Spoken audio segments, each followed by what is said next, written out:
Selamat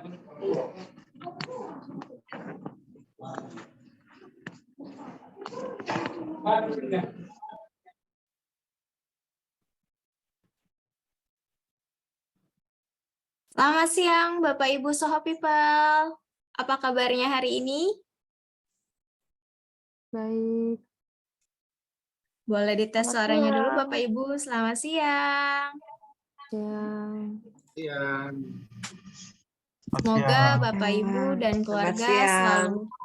Selamat siang, Ibu. Semoga kita semua selalu dalam kondisi sehat ya, Bapak Ibu. Perkenalkan, saya Dian Rahayu dari tim Organization Development yang akan membuka SGH Webinar Series hari ini. Tentunya seperti yang terpampang di layar dengan topik penanganan gangguan metabolisme lemak. Dan nanti kita akan saksikan bersama-sama ya. Nah, SGH Webinar Series hari ini terlaksana atas kerjasama dengan Klinik Prodia, yaitu dengan narasumbernya Dr. Arif Sijati, spesialis penyakit dalam kardiologi. Selamat siang, Dr. Arif. Ya, selamat siang, Mbak Dian. Selamat siang semuanya. Terima kasih, Dokter. Nah, sebelum kita masuk ke sesi SGH Webinar Series-nya, pemaparan materinya dari dokter, kita bersama-sama follow dulu ya akun Instagram dan LinkedIn-nya dari Soho Global Health, seperti yang terpampang, yaitu di sohoglobalhealth.people untuk Instagram-nya dan juga LinkedIn-nya. Akun ini memuat people activities dan juga informasi vakansi yang ada di SGH. Jika Bapak Ibu di departemen masing-masing memiliki people activities, silakan di-share ke kami melalui email di recruitment@sohoglobalhealth.com. Nantinya akan kami posting di sosial medianya kita. Nah, kemudian kita juga sudah punya nih namanya HR Official WhatsApp Account di nomor yang tertera di layar. Nah, HR Official WhatsApp Account ini untuk apa sih? Nah, untuk meningkatkan kecepatan informasi dari perusahaan kepada seluruh karyawan dan juga memfasilitasi komunikasi antara karyawan dengan perusahaan, terutama dengan tim HR. Jadi, jika Bapak Ibu memiliki pertanyaan tentang HR, misalnya terkait dengan hal ini, ke siapa sih gitu ya, boleh di-chat ke adminnya, nanti pertanyaan Bapak Ibu akan disampaikan kepada PIC terkait. Nah, kemudian pastikan Bapak Ibu sudah join di salah satu WhatsApp group yang kami bentuk agar Bapak Ibu selalu mendapatkan informasi terkini dari kami. Tentunya kegiatan hari ini, webinar hari ini juga akan diposting di Instagram kita, jadi mohon kesediaan Bapak Ibu untuk mengaktifkan kameranya masing-masing agar kita bisa foto bersama terlebih dahulu. Silakan.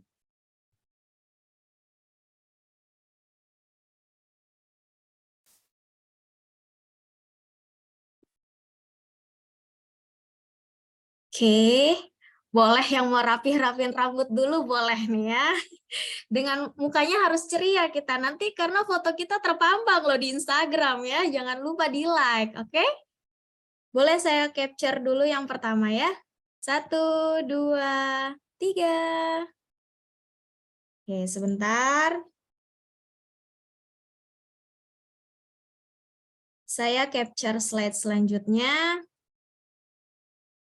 1, 2, 3. Oke. Satu kali lagi. 1, 2, 3. Oke, terima kasih Bapak Ibu atas kesediaannya. Nanti kita akan posting di Instagram dan jangan lupa di like dan di komen ya Bapak Ibu. Oke, tanpa menunda waktu lagi, saya ingin mempersilahkan Dr. Arif yang akan membawakan materi hari ini kepada Dr. Arif. Saya persilahkan. Silakan Dokter. Terima kasih Mbak Dian. Ya, selamat siang semuanya. Ya, saya dengan Dr. Arif. Ya, saya internis dan kardiologis. Saat ini saya bertugas di Rumah Sakit MRCCC, Siloam Hospitals, Seci Hospital, dan Atma Jaya. Oke, untuk bersingkat waktu, saya izinkan saya share screen saya ya. Oke, sudah bisa terlihat ya Mbak ya? Ya, terlihat dok. Ya, oke. Ya, ini kita ingin diskusi santai aja, mungkin sedikit sharing untuk rekan-rekan sekalian ya, tentang temanya lipid dan penyakit jantung ya. Nah, di sini kan kita banyak sekali dengar ya, di Indonesia banyak orang sakit jantung, mungkin saudara saudara kita, teman kerja kita, atau di media massa juga banyak sekali ya, ini si ini kena sakit jantung, ini kena sakit jantung, sehingga kita pengen lebih dekat membahas lagi lebih dalam sebenarnya penyakit jantung itu seperti apa dan hubungannya dengan lipid itu seperti apa.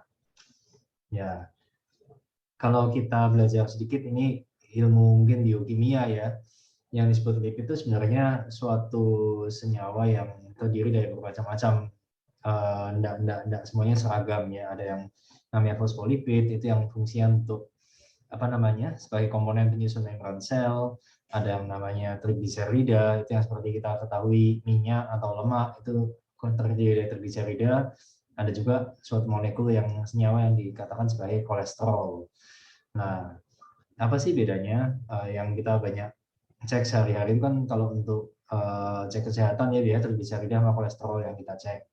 Trigliserida itu sebenarnya deposit makanan di dalam tubuh kita, lemak yang berfungsi sebagai sumber energi.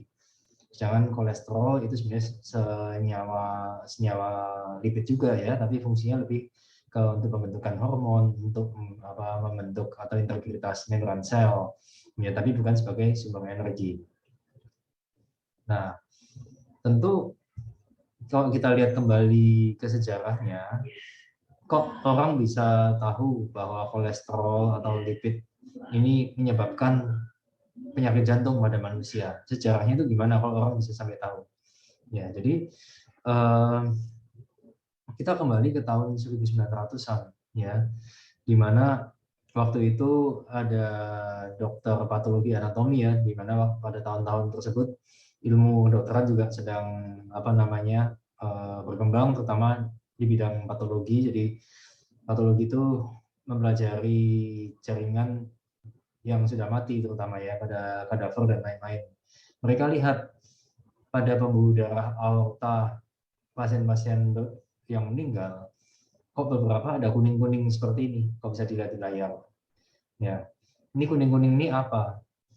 Ya, kuning-kuning ini diperiksa, ternyata isinya dalamnya ada senyawa kolesterolnya. Ya, dari situ orang baru tahu, wah ternyata kolesterol itu bisa nempel-nempel di dalam pembuluh darah, menyebabkan gangguan seperti ini. Kemudian seiring dengan waktu tahun 1919 itu orang mulai tahu ternyata ada orang serangan jantung itu bisa diidentifikasi. Dulu orang nyeri dada mana ada yang tahu ini serangan jantung atau bukan. Ya ternyata setelah ditemukan alat EKG rekam jantung, orang jadi tahu ini ternyata nyeri dada ini karena serangan jantung. Dan setelah dibuktikan ternyata serangan jantung itu dikarenakan karena penyumbatan di pembuluh darahnya.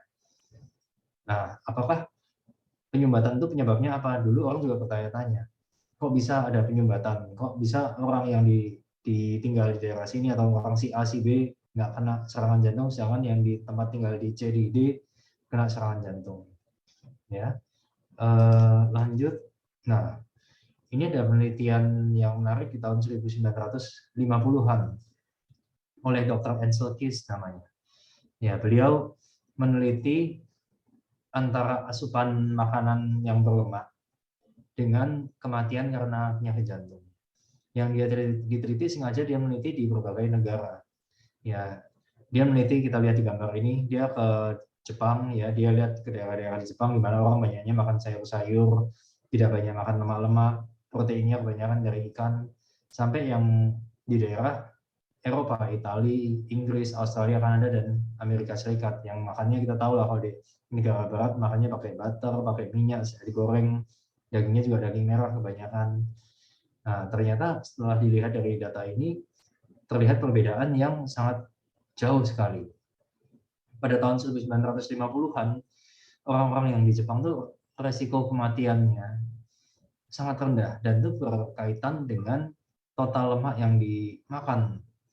Ya, beda sekali dengan orang di Amerika. Ya, jadi dari sini bisa kita simpulkan, kalau kita makanannya banyak lemaknya, maka kemungkinan kita meninggal karena sakit jantung itu tinggi.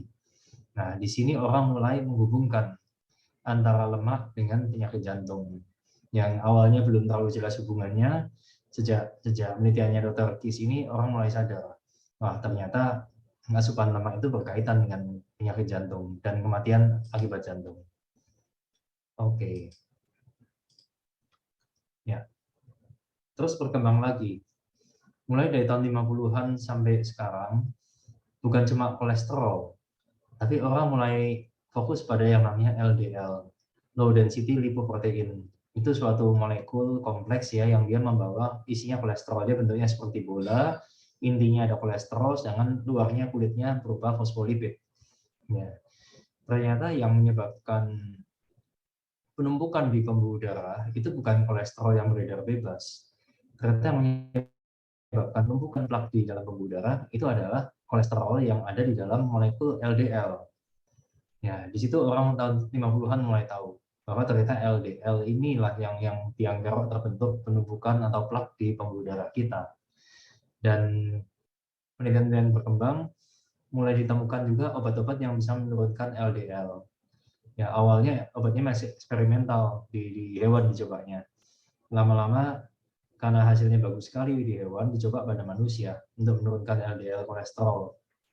Dan yang salah satu penelitian yang sangat-sangat penting adalah di tahun 94 ditemukan bahwa kalau kolesterol LDL-nya bisa diturunkan dengan obat yang golongan statin, ternyata resiko pasien tersebut atau orang tersebut kena serangan jantung menurun, lebih rendah, jauh lebih rendah. Dan yang penting lagi adalah dengan minum obat statin, untuk jangka panjang hidupnya umurnya bisa lebih panjang. Karena dia resiko meninggal karena serangan jantungnya menurun. Dari sejak penelitian itulah di tahun 94 kita tahu bahwa kalau kita minum obat kolesterol secara rutin, kita bisa menurunkan resiko kena serangan jantung, kita bisa menurunkan resiko kena penyumbatan di pembuluh darah jantung, dan kita bisa memperpanjang usia. Nah, ini penelitian yang sangat penting yang membuka wawasan kita bahwa kolesterol itu salah satu hal yang perlu diperhatikan dan menjadi target terapi untuk mengurangi resiko kena penyakit jantung. Nah, ini ada beberapa studi ya, kalau di dunia kedokteran kita banyak penelitian ya. Dari beberapa macam penelitian kita lihat nih, ini ada penelitian namanya 4S, penelitian lipid, penelitian care, penelitian HPS, dan yang lain-lain.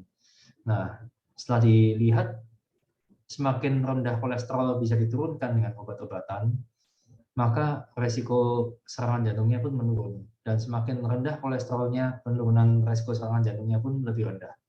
Ya, jadi setelah kita kumpulkan banyak penelitian, kita jadi tahu bahwa betul dengan menurunkan kolesterol dengan menggunakan obat-obatan ya, statin dalam hal ini, maka resiko kena serangan jantungnya jauh lebih rendah.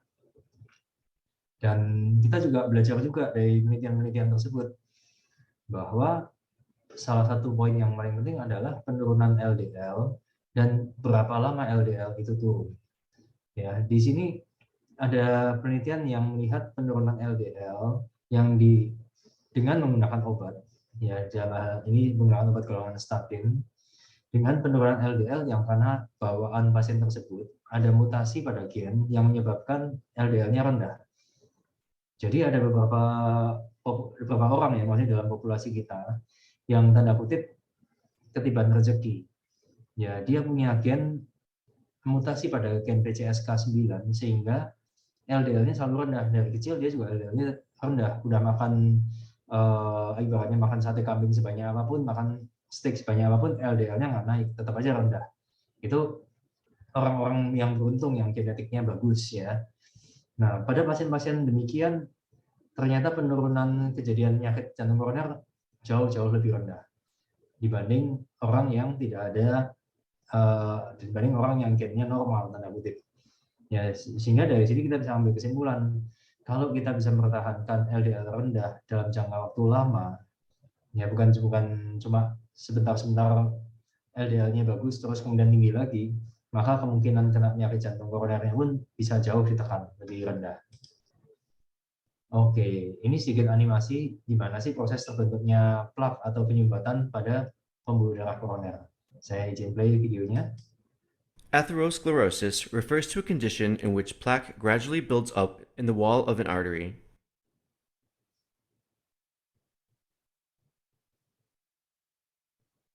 Nah, yang biru ini LDL. Nah, ini biru ini LDL. When fatty deposits containing cholesterol enter the blood vessel walls, immune cells are sent to the site to collect these fatty deposits Dia and masuk ke transform dalam them pembuluh into darah. hard plaque.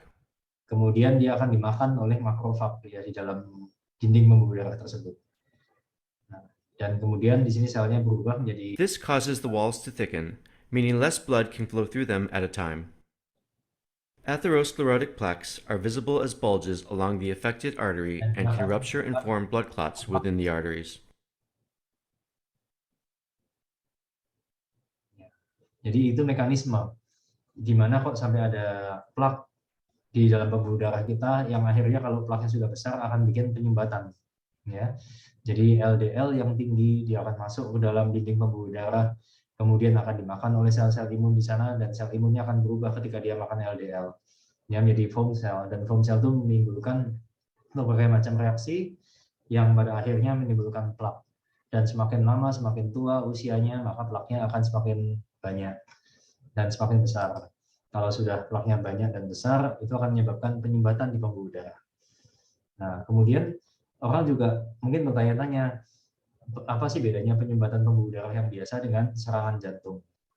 Nah, ini saya tunjukkan juga videonya. Ini penyumbatan pembuluh darah yang menyebabkan serangan jantung.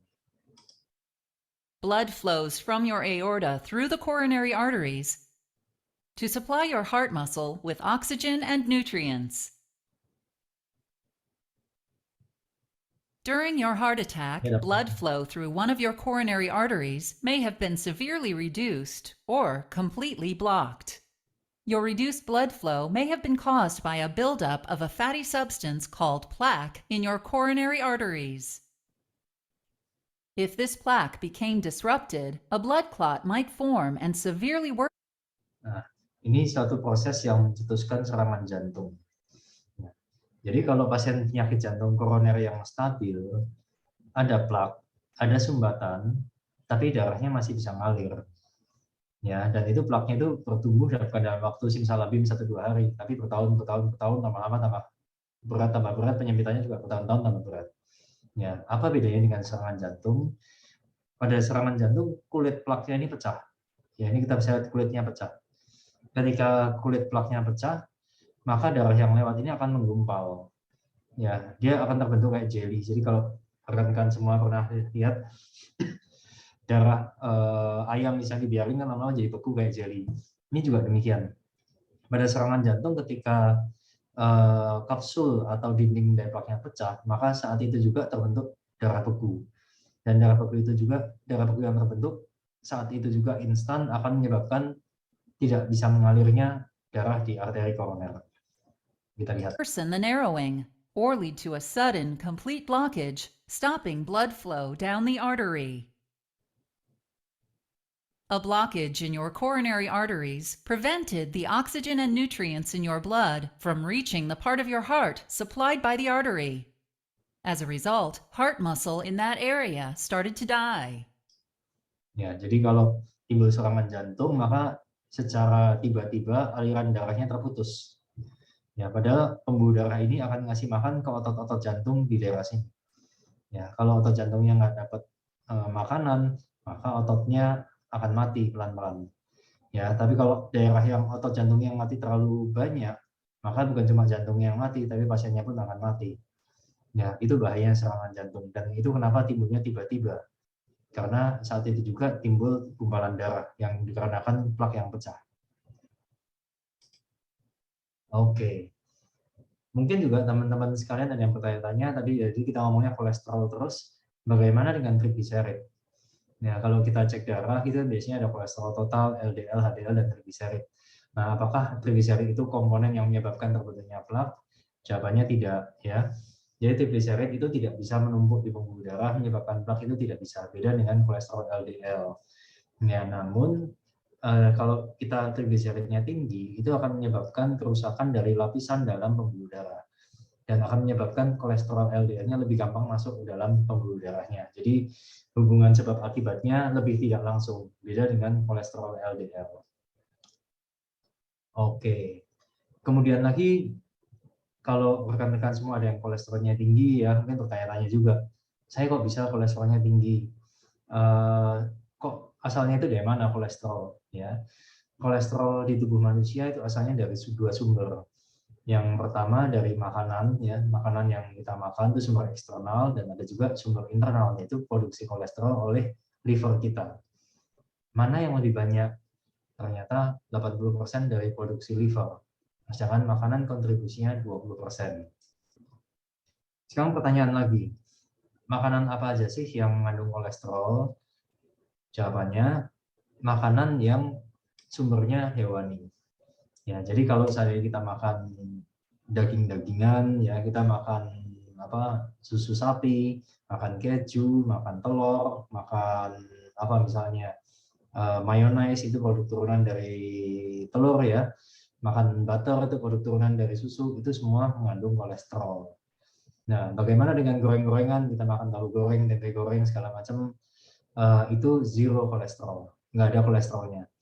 Jadi semua produk nabati tidak mengandung kolesterol. Yang mengandung kolesterol hanya produk hewani. Produk nabati seperti minyak goreng, seperti tahu, tempe, santan itu tidak ada kolesterolnya sama sekali, ya. Itu saya tekankan sekali lagi. Nah, kalau gitu berarti kalau saya kolesterolnya tinggi, bebas dong makan goreng-gorengan, tahu goreng, segala macam yang digoreng. Ya, jawabannya tidak juga. Ya, karena apa? Kalau misalnya kita terlalu banyak makan minyak-minyak, ya artinya goreng-gorengan, kita makan santan-santan terlalu banyak, itu memicu liver kita memproduksi kolesterol lebih banyak lagi. Ya, jadi kalau liver kita terpacu, ya otomatis kolesterolnya akan naik juga. Walaupun asupan makanan yang kita makan tidak mengandung kolesterol, tapi secara tidak langsung merangsang liver memproduksi kolesterol lebih banyak. Ya, jadi itu kenapa pada pasien yang kolesterolnya tinggi tetap tidak disarankan makan yang terlalu banyak mengandung minyak-minyak. Dan kemudian ada juga orang yang bertanya, saya rajin olahraga, saya kurus, saya jaga makan, kok kolesterolnya masih tinggi? Nah, pada kondisi demikian, kemungkinan ada faktor genetik. Ya, di mana kolesterolnya yang diproduksi oleh livernya itu aktif sekali memproduksi kolesterol. Ya, jadi itu kebalikan dengan yang tadi. Kalau yang tadi kita baca ada orang-orang tertentu yang genetiknya bagus, yang walaupun makan sebanyak apapun kolesterolnya tetap rendah. Ada juga yang kebalikan. Ya, nggak makan apa-apa, udah olahraga, udah kurus kering, tetap aja kolesterolnya tinggi. Itu karena genetiknya tidak bagus, sehingga livernya sangat aktif memproduksi kolesterol. Ya, ini tadi ya, ini makanan-makanan yang bisa mencetuskan kolesterol tinggi ya. Dan kalau genetiknya nggak bagus, ya perokok, jarang olahraga, ya, atau ada kondisi-kondisi tertentu, contoh hormon tiroidnya rendah, itu bisa menyebabkan kolesterolnya naik. Dan kalau kita ketemu sama teman-teman, rekan-rekan, mungkin banyak juga yang bilang, waduh saya kolesterolnya tinggi nih, kok bisa tahu kolesterolnya tinggi? Saya sering sakit kepala, ya, atau saya sering leher saya sakit, atau saya sering otot-ototnya sakit, ini kayaknya kolesterol saya tinggi. Nah, apakah betul hal-hal demikian merupakan gejala kolesterol yang tinggi? Ya, jawabannya salah. Kolesterol tinggi itu tidak menyebabkan gejala apapun. Jadi kalau ada orang yang bilang, saya tahu nih kolesterol saya lagi tinggi karena tengkuknya sering sakit, atau saya tahu nih kolesterolnya lebih tinggi karena habis saya makan kepiting, kepala saya langsung nyut-nyutan, itu tidak berhubungan. Itu hanya sugesti aja. Ya, karena kolesterol tinggi sekali lagi tidak menyebabkan gejala apapun. Pada secara akut maksudnya ya. Nah, kalau gitu kolesterol tinggi itu menyebabkan apa? Ya, kolesterol tinggi itu silent killer. Ya, dia diam-diam menghanyutkan. Dia diam-diam nggak ada gejala apa-apa, tiba-tiba seperti ini. Atau seperti ini. Atau seperti ini. Ya. Jadi kita harus sangat berhati-hati. Kolesterol tinggi itu silent killer.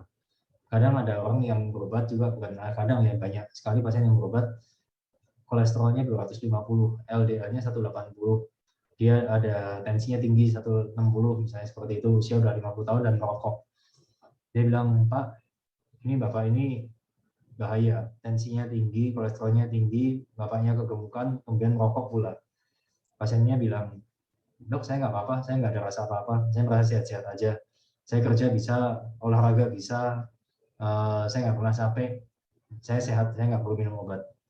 Banyak yang seperti itu. Ya, padahal dia nggak tahu nih bahaya apa aja yang mengintai.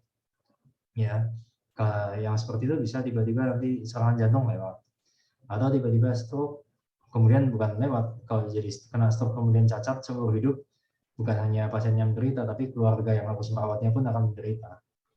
Ya, jadi itu kenapa jangan diabaikan. Kalau sudah ada tanda-tanda yang nggak benar, kolesterolnya tinggi, apalagi ada faktor-faktor risiko penyumbatan yang lain seperti apa, usia, jenis kelamin laki-laki, rokok, diabetes, faktor keturunan, nah itu harus ditangani atau diseriusin, ya jangan diabaikan. Karena kalau kita menanam bibit yang jelek, maka kita akan menuai juga nanti hasilnya. Kalau kita sudah beneran kena serangan jantung, beneran kena stroke, baru nyesel, itu terlambat. Harus dari awal kita atur faktor-faktor resikonya. Oke, jadi bagaimana sih cara menurunkan kolesterol? Nomor satu ya kita harus tahu dulu bahayanya apa. Kalau kita nggak tahu bahayanya apa, ya kita cenderungnya abai. Kalau kita nggak tahu ini sesuatu yang perlu kita seriusin, kita handle dengan baik, ya kita cenderungnya akan abai. Nggak apa-apa lah.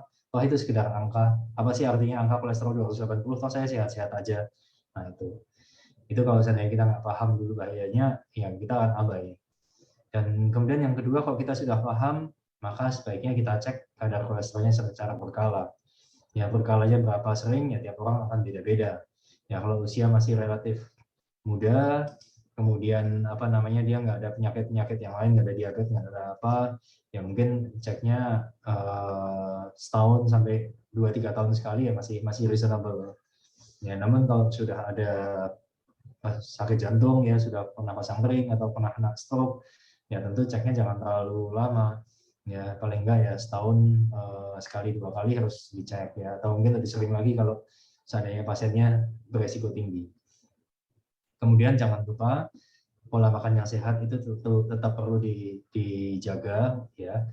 Kemudian aktivitas fisik ditingkatkan, rokok di stop, dan ini juga penting sekali, kalau dokternya sudah bilang ini perlu minum obat kolesterol, tolong diminum, ya. Karena dokter pasti sudah mempertimbangkan berbagai macam hal, ya apakah pasien ini beresiko atau enggak, ya, dan targetnya harus diturunkan sampai seberapa kolesterolnya, itu tolong dikonsumsi obatnya dengan berkala. Kalau ada kekhawatiran, dok nanti saya ginjalnya kena enggak, nanti liver saya kena enggak, nanti saya ketergantungan atau tidak, ya, atau dosisnya kok dinaik-naikkan terus obat kolesterolnya, apa saya nanti nggak jadi masalah. Nah itu tolong didiskusikan dengan dokternya. Ya, karena tentu ada hal-hal yang ingin dicapai untuk memberikan manfaat jangka panjang. Bukan karena kita punya asumsi sendiri, kita ketakutan sendiri, kemudian kita diam-diam langsung di stop, nanti malah rugi sendiri, sayang. Oke, jadi kalau untuk makanan, tentu yang bebas tanda kutip yang boleh dimakan dalam jumlah yang banyak itu makanan yang sayur-sayuran, buah-buahan, ya, whole grains, jadi biji-bijian itu aman, ya, protein yang asalnya dari nabati, tahu, tempe aman, asal jangan terlalu berminyak, ya. Dan kalau kita mau makan protein hewani, tentu kita tahu kalau namanya hewan pasti mengandung kolesterol, maka kita cari protein hewan yang kolesterolnya lebih rendah. Contoh apa? Kita makan ikan, ya tentu lebih sehat daripada kita makan daging sapi misalnya atau daging kambing. Kalau seandainya kita pengen banget makan daging sapi, ya pilih daging yang tidak terlalu berlemak. Misalnya kita makan sop buntut, misalnya seperti itu kan lemaknya banyak sekali, ya. Atau kita makan steak, kita pilih yang sirloin kan lemaknya banyak sekali. Ya itu tentu lebih tidak sehat. Ya misalnya kita bisa pilih misalnya tenderloin, itu lebih tidak berlemak dan jumlahnya pun jangan terlalu banyak, makannya jangan terlalu sering, dan proses masaknya Ya, misalnya kita udah masak steak sirloin pakai butter, sausnya juga semua yang pakai butter semua, ya itu tentu kolesterolnya tinggi sekali. Atau misalnya kita makan ayam, tapi sukanya makan kulit ayam, atau sukanya makan futu, atau makan jeroan ayam, nah itu juga kolesterolnya tinggi. Jadi sebaiknya kita makan yang lean, dagingnya yang bersih, yang tidak terlalu berlemak. Kalau seandainya bisa makan sehari-harinya, lebih pilih yang protein nabati atau ikan-ikanan, itu lebih sehat. Terus yang jangan terlalu banyak minuman-minuman yang banyak pemanisnya ya, kita minum kayak es teh, Coca-Cola dan yang lain-lainnya, alkohol itu sebaiknya dikurangi, jangan terlalu banyak, sekali-kali aja. Dairy product juga hati-hati. Contohnya susu-susu, butter, terus kemudian yogurt yang full fat, produk-produk demikian jangan terlalu banyak. Kita kalau bisa minum susu dan yang lain-lainnya pilih yang low fat.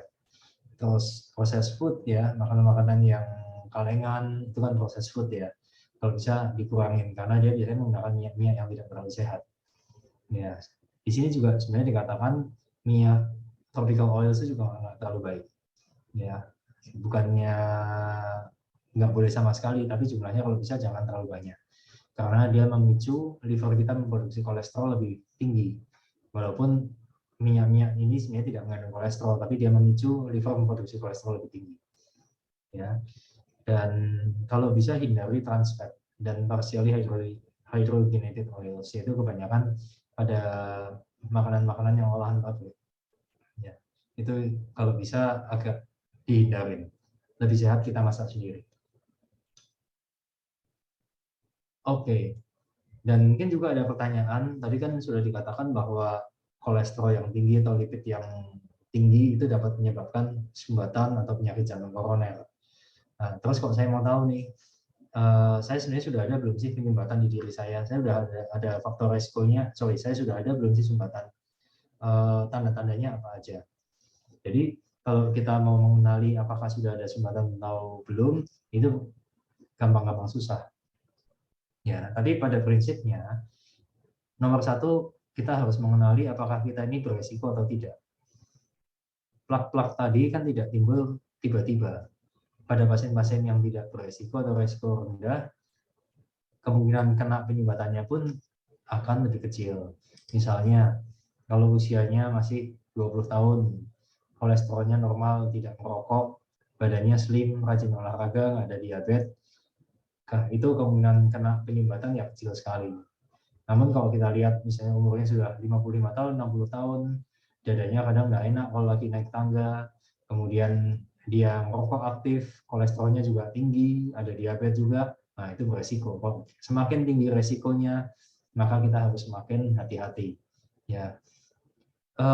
Kemudian jebakan yang kedua, hati-hati bahwa penyumbatan pada pembuluh darah jantung itu seringkali tidak ada gejala. Banyak pasien saya kaget, dok kok saya dicek ternyata ada sumbatan. Bahkan ada pasien yang sumbatannya 100% tidak ada gejala. Ya, jadi hati-hati. Ya, tidak ada gejala itu belum tentu tidak ada masalah.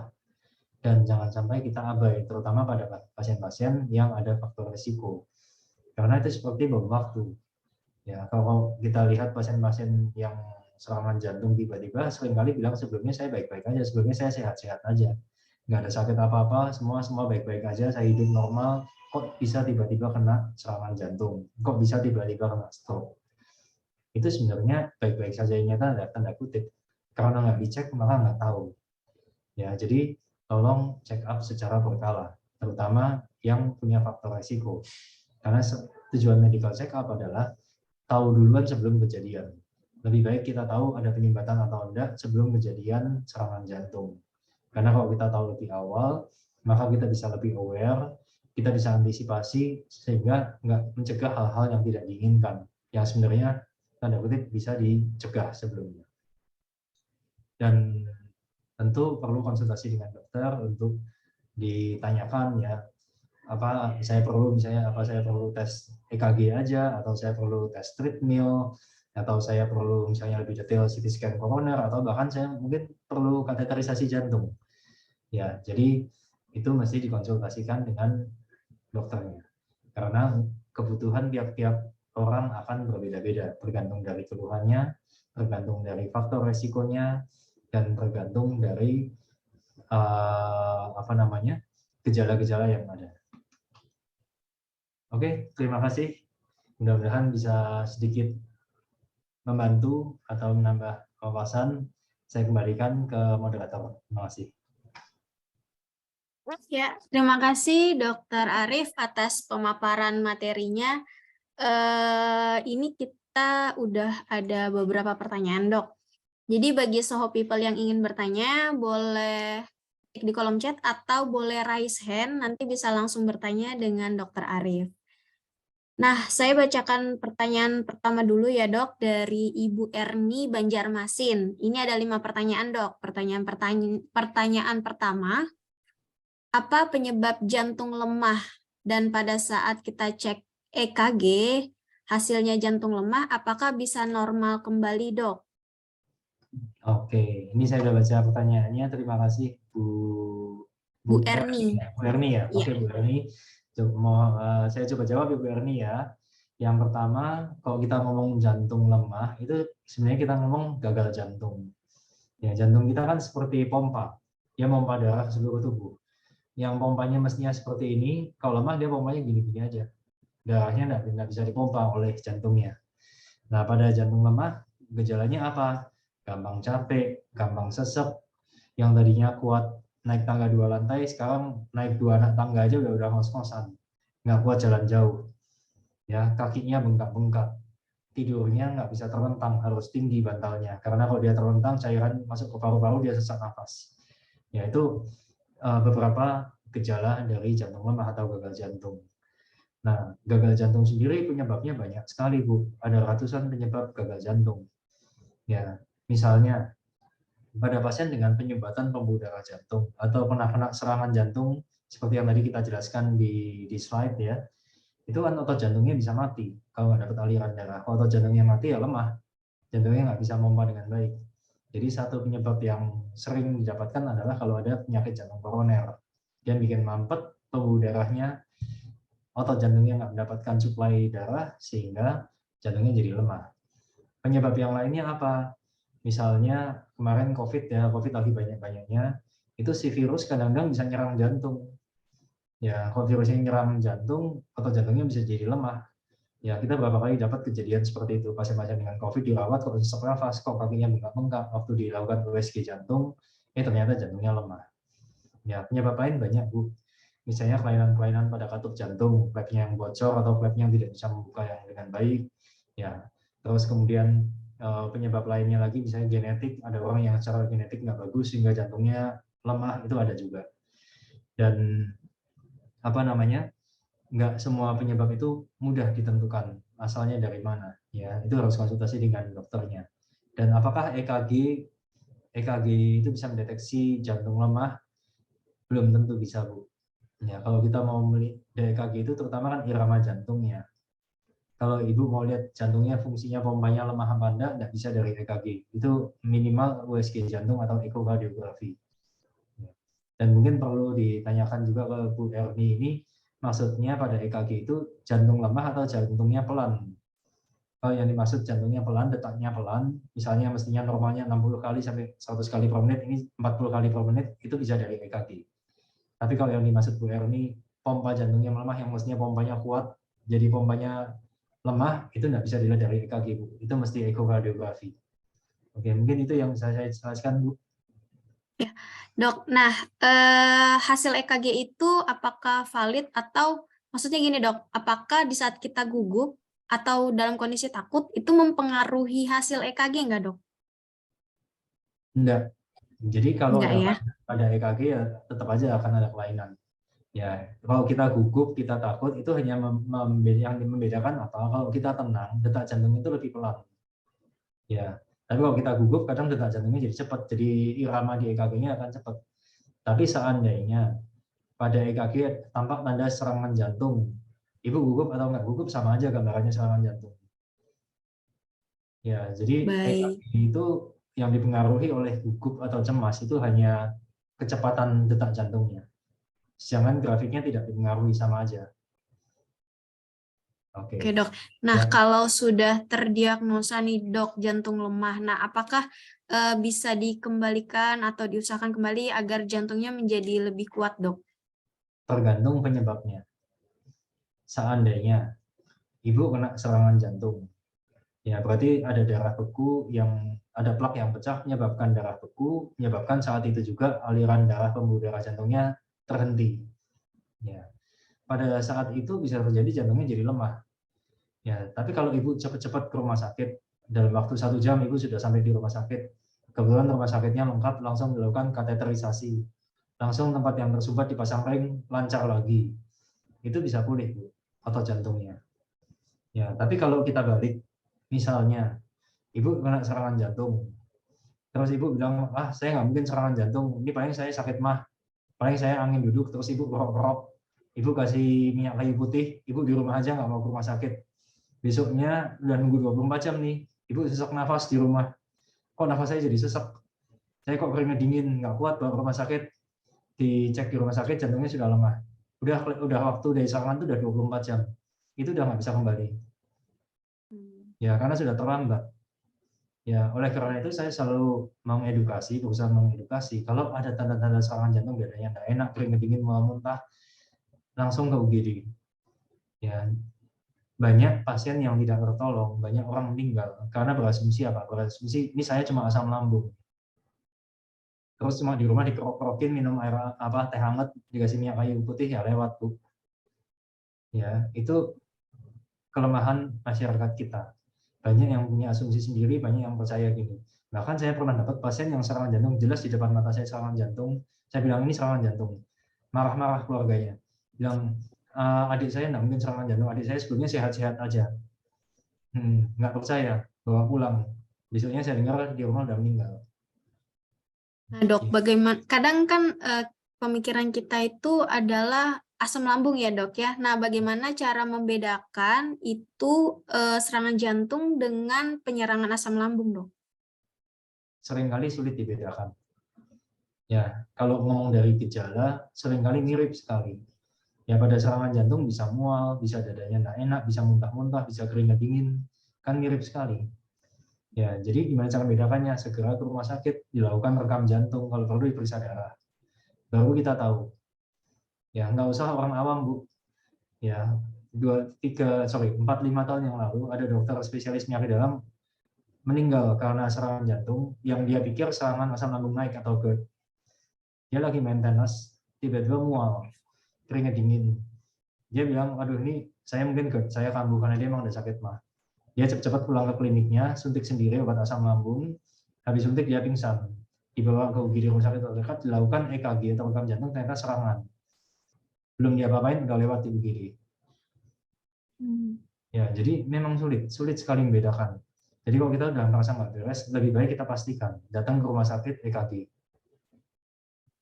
Baik, ya, terima kasih dokter atas penjelasannya, termasuk menjawab pertanyaan kelima dari Bu Erni ya, mengenai ciri-ciri jantung lemah seperti yang tadi sudah disampaikan oleh Dokter Arif. Kita lanjut ke pertanyaan kedua dari Pak Bobi. Izin bertanya, hubungan antara kolesterol, hipertensi, dan gagal ginjal, Dok, dan beda obat kolesterol dan dan obat hipertensi, cara kerjanya seperti apa, Dok? Terima kasih. Oke, jadi hubungannya antara kolesterol dengan gagal ginjal itu nggak ada, Pak. Ya, jadi yang berhubungan dengan gagal ginjal itu hipertensi biasanya. Kalau Bapak ada hipertensi, tensinya tinggi, pembuluh darah ginjalnya bisa rusak lama-lama. Kalau kita lihat di Indonesia, kalau Bapak pernah main ke tempat cuci darah, itu mungkin 40-50% pasien yang cuci darah karena darah tinggi, karena hipertensi tidak terkontrol. Ya, jadi ini sekali lagi di masyarakat kita seringkali kebalik-balik. Ya, tensinya 180, 170 terus-terusan, bilang saya sehat, saya nggak merasa apa-apa. Dikasih obat, bilang nanti ginjal saya malah tambah rusak. Dia nggak mau minum obat. Malah ujung-ujungnya apa? Ginjalnya rusak karena hipertensi. Akhirnya cuci darah, terlambat mau diapain, udah rusak ginjalnya. Ya, gagal ginjal sendiri itu juga bisa meningkatkan tensi. Banyak pasien yang gagal ginjal, tadinya tensinya sebelum gagal ginjal tensinya bagus-bagus aja, setelah gagal ginjal tensinya jadi tinggi. Itu banyak juga kejadian seperti itu. Nah, sedangkan kalau kolesterol tidak menyebabkan gagal ginjal. Ya, kalau kita ngomong dengan hubungannya dengan penyakit jantung koroner atau penyumbatan di pembuluh darah, kolesterol, hipertensi, dan gagal ginjal meningkatkan resiko terjadinya sumbatan. Ya, jadi 3 hal tersebut merupakan faktor resiko penyakit jantung koroner. Kalau orang ginjalnya udah kreatinnya sudah agak naik, kolesterolnya tinggi tambah hipertensi, itu resiko dia kena penyumbatan, kena serangan jantung itu tinggi sekali. Tapi kolesterol sendiri tidak menyebabkan gagal ginjal. Hipertensi bisa menyebabkan gagal ginjal. Gagal ginjal bisa menyebabkan hipertensi, tapi gagal ginjal tidak bisa menyebabkan kolesterol naik. Ya, itu hubungannya kurang lebih seperti itu.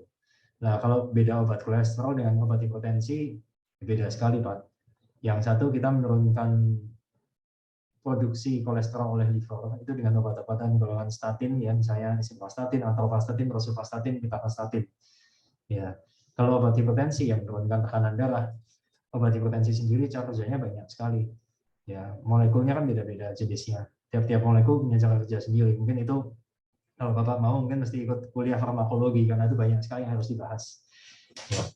Kalau yang ditanya cara kerjanya, ada yang kerjanya menghambat enzim angiotensin converting enzyme, ada yang menghambat angiotensin reseptor, angiotensin 2 reseptor, ada yang menghambat kalsium channel, ada yang menghambat beta adrenergic, ada yang sifatnya antagonis alfa di otak, ada yang sifatnya direct vasodilator. Jadi kalau Bapak tanya cara kerjanya banyak sekali. Ya mungkin kalau saya jelaskan juga bingung juga kali ya, karena banyak sekali. Oke, mungkin gitu. Ya, terima kasih dokter. Silakan Pak Bobi jika ada tanggapan Pak. Ya dok, mungkin yang cara kerjanya itu aja dok yang hipertensi, karena waktu itu saya dapat dari dokter MCU, dia bilang secara umum obat hipertensi itu dia membuat pembuluh darah membesar supaya tekanan darahnya menjadi turun, karena mungkin plak-plak atau kolesterol yang ada di pembuluh darah itu membuat tekanan tinggi dan dia membuat tekanan tinggi, makanya diperbesar. Apakah seperti itu dok ya? Artinya dia membuat pembuluh darah kita itu menjadi lebih fleksibel sehingga tekanan darah kita turun. Benar nggak dok? Kira-kira itu yang maksudnya dok. Oke. Ya, jadi ini Pak, hipertensi itu bukan berarti karena ada plak jadi tensinya naik, itu enggak Pak. Jadi apakah kalau Bapak ada plak di pembuluh darah jantungnya atau plak di pembuluh darah otaknya kemudian tensinya naik, itu enggak. Ya, kebanyakan hipertensi itu disebabkan bukan karena plak di pembuluh darah besar, tapi disebabkan karena pembuluh darah yang kecil-kecilnya atau kapilernya itu kaku. Ya, dan betul banyak obat hipertensi yang sifatnya melebarkan pembuluh darah sehingga tekanannya bisa turun. Jadi kalau Bapak mungkin membayangkan ya Pak ya, kayak selang, Bapak mungkin siram tanaman pakai selang ya. Kalau selang ini saya tekan, maka kan lubangnya lebih kecil, tekanannya lebih tinggi, jadi pancuran airnya lebih jauh. Ya, kalau selang itu saya bikin lebih rileks, saya buka lebih rileks, maka tekanannya pun akan menurun. Ya, beberapa obat hipertensi cara kerjanya demikian, Pak. Itu betul. Tapi apakah dengan kasih obat hipertensi maka plak-plaknya jadi hilang? Enggak juga. Dan apakah adanya plak di pembuluh darah jantung dan di pembuluh darah otak menyebabkan tensinya naik? Enggak juga. Itu 2 hal yang berbeda. Ya, mungkin itu penjelasan saya, Pak. Iya, dokter clear. Terima kasih, dok. Oh ya, terima kasih.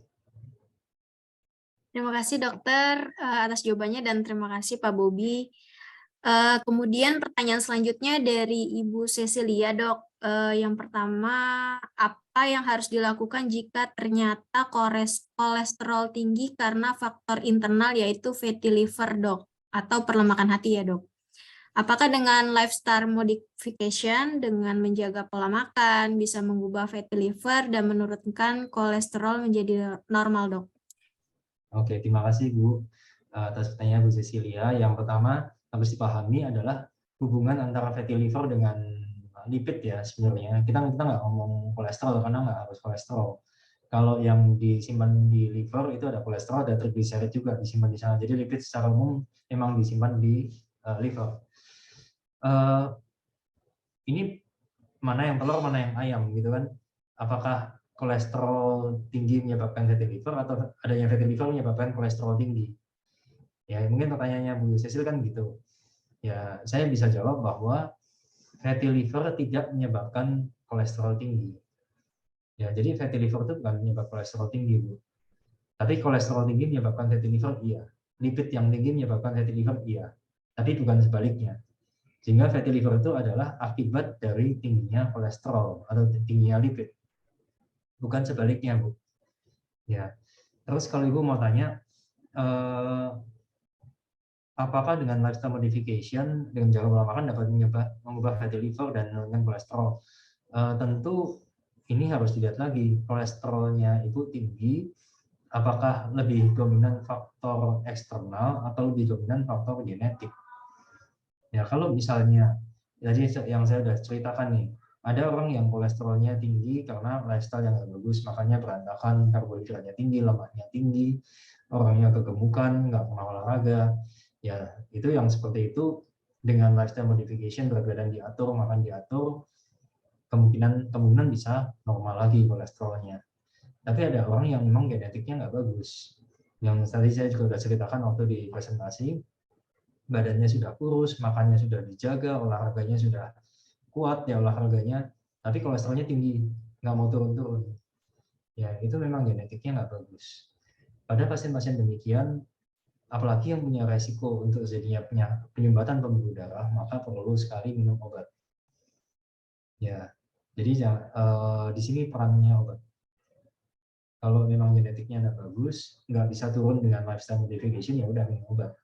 Daripada kena penyumbatan kan sayang ya. Oke, mungkin itu yang bisa saya sampaikan. Nah, jadi kalau yang tadi dokter sampaikan, kalau genetiknya kurang bagus gitu ya, itu penanganannya seperti apa, Dok? Minum obat. Oh, hanya minum obat dan olahraga rutin gitu ya, Dok? Ya, jadi makan tetap dijaga, berat badan tetap dijaga, olahraga tetap dijalankan ya. Tapi kalau masih nggak turun juga ya udah minum obat. Tapi tentu tidak semua pasien perlu obat kan, ada yang perlu, ada yang enggak. Itu harus konsultasi ke dokternya karena nggak semua pasien juga perlu minum. Ya pasti ada pertimbangan-pertimbangan. Kalau pasien ini dinilai itu resiko adanya sumbatan atau sudah kena sumbatan, itu mesti minum obat. Tapi kalau dinilai tidak terlalu tinggi resikonya, ya kita observasi dulu aja. Oke, baik dokter penjelasannya. Kita lanjut ke pertanyaan selanjutnya dari Ibu Maria Jenny. Izin bertanya, jika seseorang didiagnosa sakit jantung, apakah benar jadi lebih mudah capek dan nafas menjadi ngos-ngosan? Mohon info olahraga dan makanan yang direkomendasikan dan yang tidak direkomendasikan untuk seseorang yang didiagnosa sakit jantung. Tadi dokter juga sudah menyebutkan ya, Dok, mudah capek, nafasnya jadi ngos-ngosan, seperti itu ya, Dok ya. Silakan, Dok. Ya, terima kasih. Oke, terima kasih pertanyaannya Bu Maria Jenny. Jadi kalau kita mau penyakit jantung, kita harus spesifik nih Bu, penyakit jantung yang mana? Ya, karena penyakit jantung ada ratusan bahkan ribuan penyakit jantung. Ya, seperti kita lah ngomong penyakit kulit, kan ada alergi makanan, ada penyakit kulit yang karena nggak tahan sama sabun deterjen, penyakit kulit yang karena apa kan jenisnya banyak ya, jamur, ada kurap segala macam kan, panu, jenisnya kan banyak sekali. Jantung juga gitu Bu, penyakit jantung itu jenisnya banyak sekali. Kalau Ibu tanya jantungnya lemah, seperti yang tadi pertanyaan sebelumnya ya, jantung lemah, cirinya betul, gampang capek, nafas ngos-ngosan, ya kakinya bengkak, perutnya buncit, keisi cairan, parunya keisi cairan, iya. Tapi kalau yang kalau penyakit jantung di sini, misalnya nih, penyakit jantung, gangguan irama jantung atau aritmia tertentu, yang nggak ada ngos-ngosannya, ya nggak ada gampang capeknya, orang kelainannya di listrik jantungnya. Ya, atau misalnya kelainannya ternyata di selaput jantungnya ada cairannya karena infeksi. Nggak ada, ya gejalanya lain, bukan seperti itu. Ya, jadi pertanyaan Ibu itu betul pada kondisi jantung lemah. Tapi kalau jantungnya tidak lemah, maka tidak akan ada tanda seperti itu. Oke, mungkin itu jawabannya. Dan kalau untuk olahraga dan makanan yang direkomendasikan, itu sangat individualized, Bu. Harus tahu kondisi Ibu itu detailnya seperti apa. Anggap gini, kalau Ibu seandainya nih, saya diagnosa, Ibu ada penyempitan pembuluh darah jantung, tapi barusan 30%, tidak terlalu berat penyempitannya. Ibu kolesterolnya tinggi. Maka saya akan bilang, Ibu olahraganya harus dibanyakin nih. Kalau bisa olahraga paling nggak 30-40 menit sehari, heart rate-nya harus mencapai paling nggak 70-80% deh heart rate maksimal, dan dalam 1 minggu minimal harus 5 kali Ibu berolahraga. Itu kalau kondisinya seperti yang saya sebutkan barusan. Tapi kalau di kasus yang lain, misalnya Ibu saya diagnosa, oh jantungnya Ibu lemah, pompa jantungnya Ibu cuma 20%, Ibu irama jantungnya juga nggak bagus nih, maka saya akan bilang, jangan olahraga Bu. Kalau Ibu olahraga takutnya jantungnya nggak kuat, bisa lewat. Ya, jadi untuk masalah olahraga, makanan itu sangat terindividualisasi. Ya, beda kondisi jantung akan beda olahraga yang direkomendasikan dan makanan yang direkomendasikan. Ya, termasuk minuman. Kalau orang yang jantungnya lemah, pompanya lemah, cairan di mana-mana, bengkak, kita akan suruh, Bu, ini nggak boleh banyak minum. Mungkin 1 hari maksimal 1 liter, udah nggak boleh lebih. Nanti jantungnya nggak kuat. Tapi sebaliknya, kalau pasiennya sehat-sehat aja, medical check up aman-aman aja, cuma ada penyempitan 20%, minum bebas. Silahkan minum yang banyak, nggak ada masalah sama sekali. Ya, jadi untuk Bu Maria Jenny, ini jawabannya tergantung sakit jantung yang mana. Baik dari pertanyaan yang pertama maupun pertanyaan yang selanjutnya. Mungkin demikian yang bisa saya sampaikan. Ya, berarti harus dilihat juga dengan kondisi pasiennya gitu ya, Dok ya. Ya, Baru bisa disarankan makanan atau minuman yang dibolehkan atau yang tidak dibolehkan dan olahraga apa gitu ya, Dok. ya. Baik, terima kasih. Kita lanjut ke pertanyaan berikutnya dari Ibu Putri. Apakah stres bisa meningkatkan kolesterol tinggi, Dok? Dan usia berapa kita harus mulai cek kolesterol? Silakan, Dok. Oke, jadi kalau kolesterol, sorry, tadi Bu siapa? Maaf. Dari Ibu Putri, Dok. Ibu Putri ya. Ya, Ibu Putri Handayani. Apakah stres bisa meningkatkan kolesterol tinggi dan mulai usia berapa kita harus cek kolesterol? Ya. Oke, terima kasih Bu Putri atas pertanyaannya. Jawabannya, stres bisa meningkatkan kolesterol jika kalau Ibu stres terus banyak makan. Ya, kalau Ibu stres terus banyak makan, ngurung diri di rumah, nggak mau keluar, nggak mau olahraga, yaitu kolesterolnya naik. Nah, tapi kalau Ibu stres terus Ibu nggak bisa makan, habis itu pelampiasannya dengan olahraga yang banyak, ya kolesterolnya turun, Bu. Ya, jadi bukan stresnya sendiri, tapi respon kita terhadap stres. Ya, kalau respon kita terhadap stres, kita melakukan hal-hal yang positif, kita tetap makannya kita jaga, kita tetap aktivitas fisik yang baik, yang akan naik kolesterolnya. Itu yang pertama. Yang kedua, mulai usia berapa kita harus cek kolesterol. Ya, secara umum kolesterol itu kan ada yang sifatnya genetik. Jadi ada sifatnya yang dari lahir anak kecil pun sudah kolesterolnya tinggi. Ya, di tahun 1900 awal orang tahu bahwa kolesterol itu bisa bikin serangan jantung. Itu yang diteliti adalah anak-anak, Bu. Anak-anak usia 8 tahun dan 9 tahun yang kena serangan jantung berulang-ulang. Dokter di Amerika sampai bingung, ini 8 tahun 9 tahun kok bisa kena serangan jantung.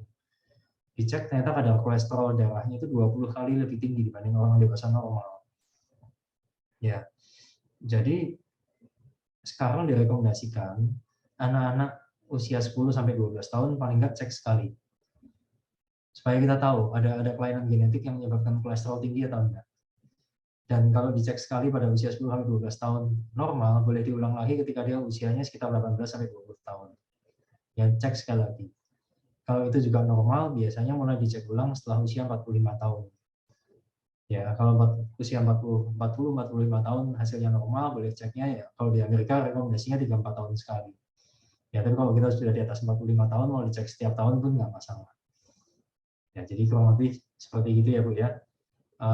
Kalau saya sih menyarankan pada usia SD akhir atau SMP awal paling nggak cek sekali untuk meyakinkan nggak ada kelainan genetik yang menyebabkan kolesterolnya tinggi. Oke, mungkin itu jawabannya Bu. Dok, kalau pengecekan kolesterol yang pakai strip itu valid nggak, Dok? Atau lebih validnya kita ngecek di lab? Jangan ngecek yang pakai strip, sangat tidak valid. Oke, baik. Itu menjawab pertanyaan Pak Jeffrey ya. Oke, tadi Tiara mau raise hand, silakan Tiara. Boleh open mic. Selamat siang, Dokter. Ya, siang Mbak. Saya mau tanya, kita kan dari tadi membicarakan tentang kalau kadar lemak yang tinggi ya, Dok.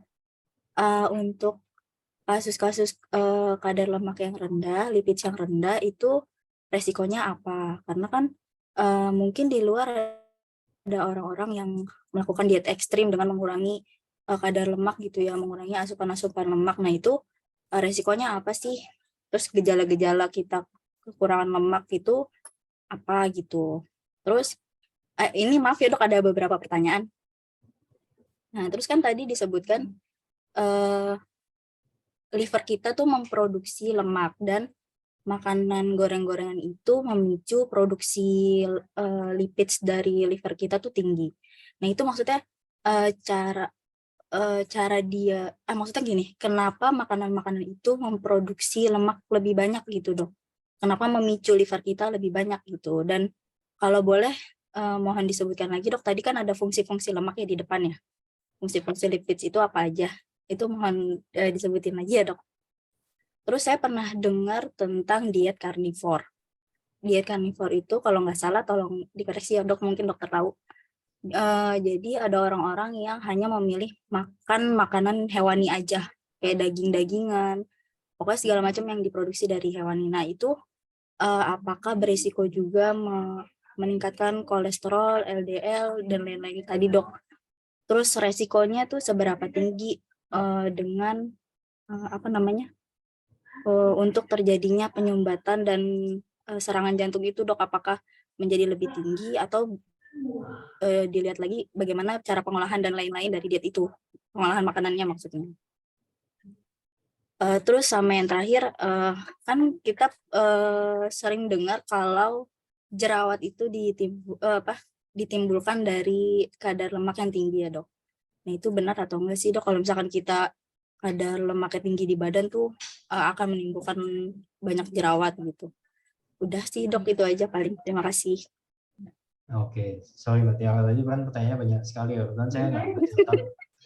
Jadi saya jawab yang saya ingat dulu ya. Yang pertama, jerawat itu bukan karena kolesterol tinggi, itu lain. Ya, jerawat itu karena kuman tertentu yang sebenarnya ada di dalam kulit, kemudian menyebabkan infeksi jadi timbul jerawat. Ya, itu beda dengan kondisi santel asma. Ada beberapa orang yang pernah lihat ada kuning-kuning di sininya, kuning-kuning di sininya, kuning-kuning di kelopak mata, itu karena kolesterol. Tapi jerawat bukan. Terus yang selanjutnya tadi diet karnivor ya, itu juga mungkin dekat-dekat sama diet keto. Ya, diet keto kan juga makannya dari produk hewani semua ya. Nah, sebagai ilustrasi, ada penelitian yang membandingkan usia harapan hidup di berbagai macam populasi. Ya, salah satu yang dilihat tuh kelompok orang Eskimo. Orang Eskimo nggak ada makanan sayur, dia makannya semua hewani. Dia makan anjing laut, makan apa segala macam, lemaknya dijadiin untuk minyak ya, karena mereka hanya bergantung pada hewan-hewan tersebut untuk bertahan hidup. Ternyata orang Eskimo nggak ada yang umurnya panjang ya, mereka kebanyakan meninggal karena sakit serangan jantung ya. Jadi itu sedikit banyak memberikan gambaran pada kita ya, kalau kita makannya daging terus ya umurnya nggak panjang ya. Yang umurnya panjang-panjang mana sih? Di daerah yang agraris, di Jepang, di China, yang tinggalnya di pegunungan, makanya sayur-sayuran, ya yang mereka kerja sehari-hari kerjanya banyak, makanya juga nggak terlalu banyak minyak-minyak, produk-produk nabati yang lebih banyak dikonsumsi, itu umurnya panjang-panjang. Ya, jadi saya rasa data tersebut menjawab pertanyaan kita. Ya kalau kita makannya daging-daging terus ya kayak orang Eskimo nanti.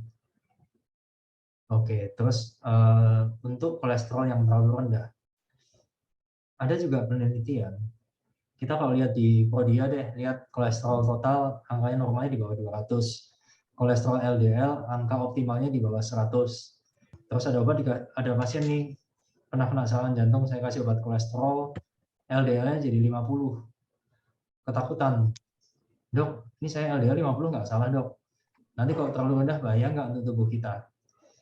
Nah, itu ada penelitian bahwa pada mamalia lain, ya, maksudnya selain manusia, itu kolesterol LDL yang dianggap cukup untuk tubuh kita bekerja, karena kolesterol itu kan kepake ya, dia kepake untuk membuat hormon untuk dinding sel itu kan kepake. Itu di bawah 50. Bahkan ada yang bilang di bawah 30 itu udah cukup untuk tubuh kita bekerja, LDL-nya. Ya, jadi kalau seandainya kita kolesterol totalnya, kolesterol LDL-nya diturunkan sampai angka 50 bahkan sampai 40, nggak usah khawatir. Tubuh kita masih bisa bekerja kok. Bahkan sampai 30-an itu sebenarnya udah cukup untuk tubuh kita bekerja. Ya. Yang kadang jadi masalah itu cara kita menurunkan kolesterol. Misalnya kita dietnya terlalu ekstrim, sampai hipokalori. Nah, kalau kita sampai kelaparan, underweight, undernutrition, ya itu tidak baik. Bisa menyebabkan problem yang lainnya. Ya, tapi pada prinsipnya kita pengen menurunkan kolesterol dengan cara yang aman. Kita minta pasiennya diet juga bukan diet yang nggak reasonable. Kita tentu ada takaran-takarannya. Dan obat-obat yang kita kasih juga tentu ada basis penelitiannya dan keamanannya. Oke. Terus kalau tadi yang jenis-jenis kolesterol, jenis-jenis lipid ya, kita tahu bahwa lipid itu ada yang lipid struktural seperti fosfolipid ya. Terus ada lipid yang sifatnya sebagai lemak atau minyak, itu trigliserid. Dan ada lipid yang berupa kolesterol yang fungsinya lebih banyak untuk metabolisme, lebih banyak untuk produksi hormon tertentu. Seks hormon kita asalnya dari kolesterol. Membran sel kita bisa lentur karena dia mengandung kolesterol di dalamnya. Ya, tapi sekali lagi untuk tubuh kita bisa bekerja, itu yang diperlukan sebenarnya kadarnya rendah sekali. Ya, di bawah 50 itu udah cukup, sangat cukup untuk tubuh kita bekerja dengan normal. Oke, mungkin itu bisa menjawab pertanyaannya, Mbak ya. Baik dokter, sepertinya saya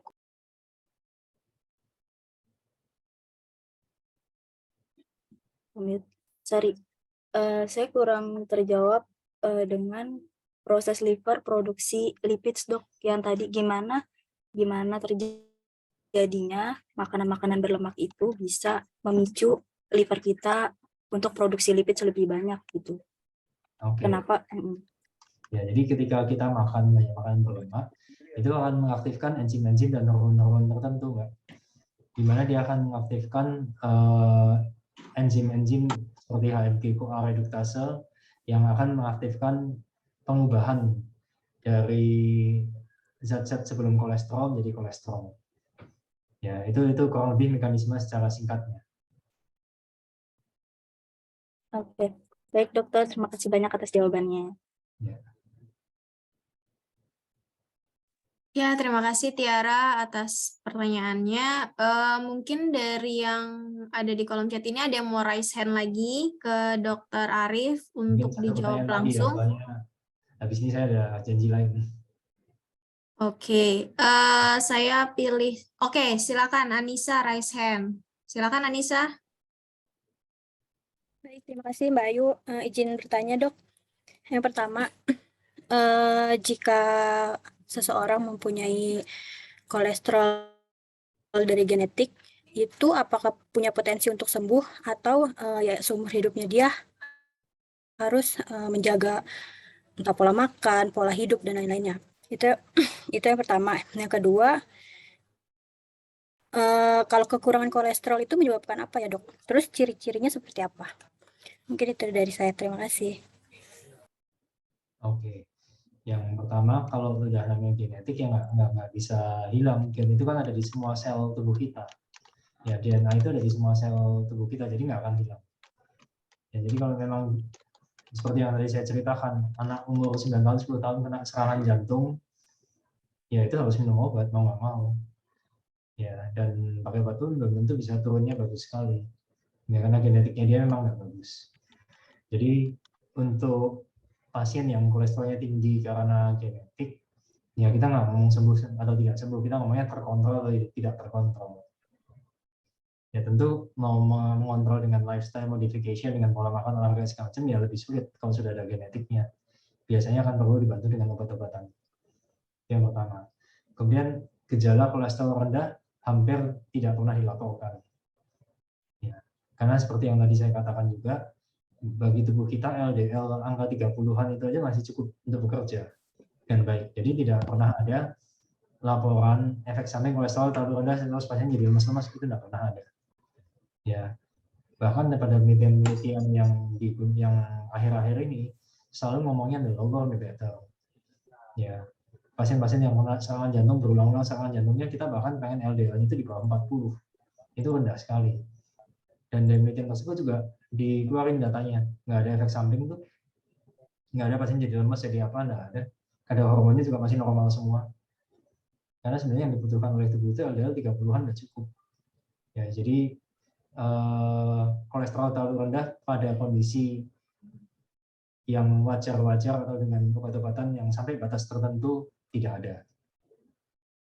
Oke, mungkin itu jawabannya.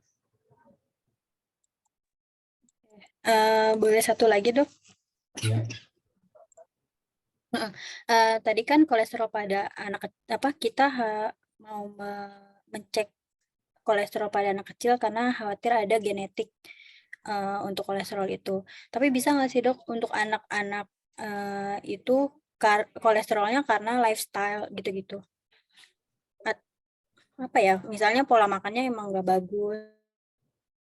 Terus kan tadi kata dokter misalnya anak umur 10 tahun 9 sampai 10 tahun tuh kan dicek kolesterol, terus nanti kalau aman bisa dicek lagi di umur 18 sampai 20.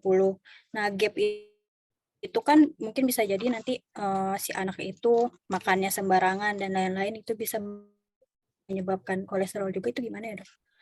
Ya, jadi kalau anak-anak atau ya anak-anak yang kolesterolnya tinggi karena genetik, itu tingginya itu bukan tinggi yang tinggi sedikit, itu tingginya tinggi ekstrim. Ya, jadi pengalaman saya, pasien-pasien yang karena genetik dan benar-benar tinggi itu tingginya ekstrim. Contoh kolesterol total 300, kolesterol LDL-nya 220. Itu saya pernah dapat kolesterol LDL 300. Itu pernah saya dapat. Ya, jadi anak-anak yang di screening itu kalau ada kelainan genetik itu naiknya itu naik ekstrim, bukan naik sedikit. Ya, sehingga kalau kita misalnya lihat anak-anak kolesterol totalnya naik sedikit, ya itu karena pola makan. Dan apakah pada anak perlu minum obat? Nggak perlu. Ya. Dan kalau hasilnya normal, memang dari panduan secara umum kita nggak perlu terlalu sering-sering mengecek ulang. Karena kolesterol itu pada anak-anak yang tanda kutip yang tidak ada genetiknya, kemungkinan dia menyebabkan serangan jantung pada anak-anak ya kecil sekali. Ya, kemungkinan dia menyebabkan stroke pada anak-anak kecil sekali. Oleh karena itu tidak perlu sering-sering diperiksa. Apakah mungkin kolesterolnya akan naik sedikit? Mungkin. Tapi kita toh nggak akan ngasih obat juga kalau naik sedikit. Jadi daripada kita repot-repot ngecek kolesterolnya, mending ya jaga anak-anaknya supaya pola makannya baik, jangan sampai obesitas dan yang lain-lain. Ya, demikian ya mungkin jawabannya. Baik, terima kasih dokter, sudah cukup. Oke, mungkin itu Mbak Dian ya. Ya, terima kasih Bapak Ibu yang sudah bertanya. Mohon maaf jika semua pertanyaan yang masuk belum bisa terjawab.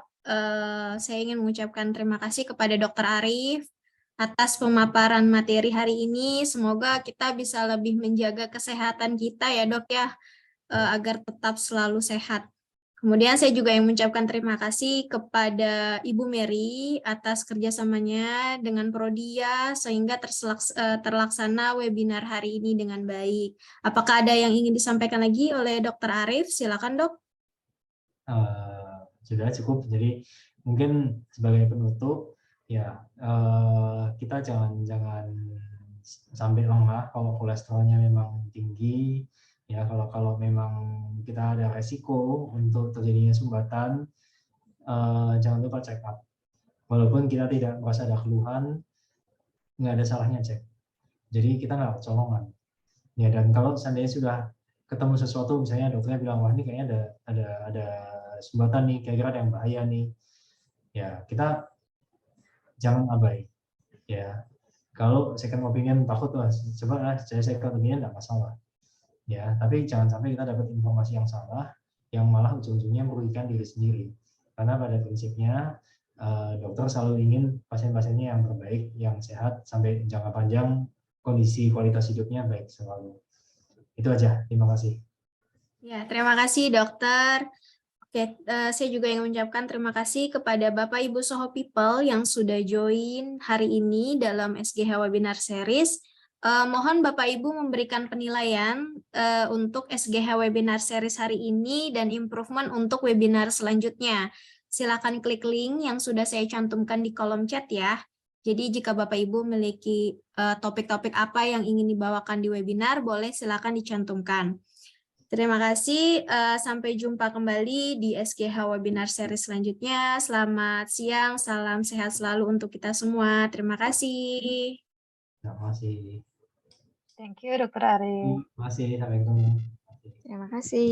Terima kasih Dokter Ari.